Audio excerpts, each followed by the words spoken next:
జరిగింది. మరి ముఖ్యంగా ఈరోజు పేద రైతులను దృష్టిలో పెట్టుకొని మరి ఏకకాలంలో 2 లక్షల రుణమాఫీ చేసినందుకు మరి ఈ సందర్భంగా గాంధారి మండలం తరఫున మరి గవర్నమెంట్కు మా ఎమ్మెల్యే గారికి మరి ముఖ్యమంత్రి గారికి మండల ప్రజల తరఫున మరి రైతుల తరఫున నేను కృతజ్ఞతలు తెలియజేస్తా ఉన్నాను. మరి ముఖ్యంగా రైతు ప్రభుత్వం అని చెప్పుకునే మా కాంగ్రెస్ గవర్నమెంట్ ఏదైతున్నదో మరి ఏ అయితే హామీలను ఇచ్చిందో అట్టి హామీలను ఖచ్చితంగా నెరవేర్చి మరి పేదల పక్షాన్ని నిలబడుతున్నది.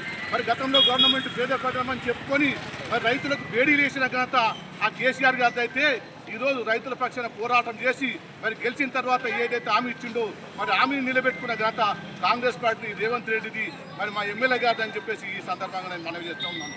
మరి ముఖ్యంగా ఈరోజు ఇదే కాకుండా ఇంకొక ముఖ్య విషయం ఏంటంటే మరి విద్యార్థులను దృష్టిలో పెట్టుకొని మరి నీట్ పరీక్ష అయితే నిర్వహించింది ఉన్నదో మరి అది పేద విద్యార్థులకు ఆశనిపాతంగా జరిగింది.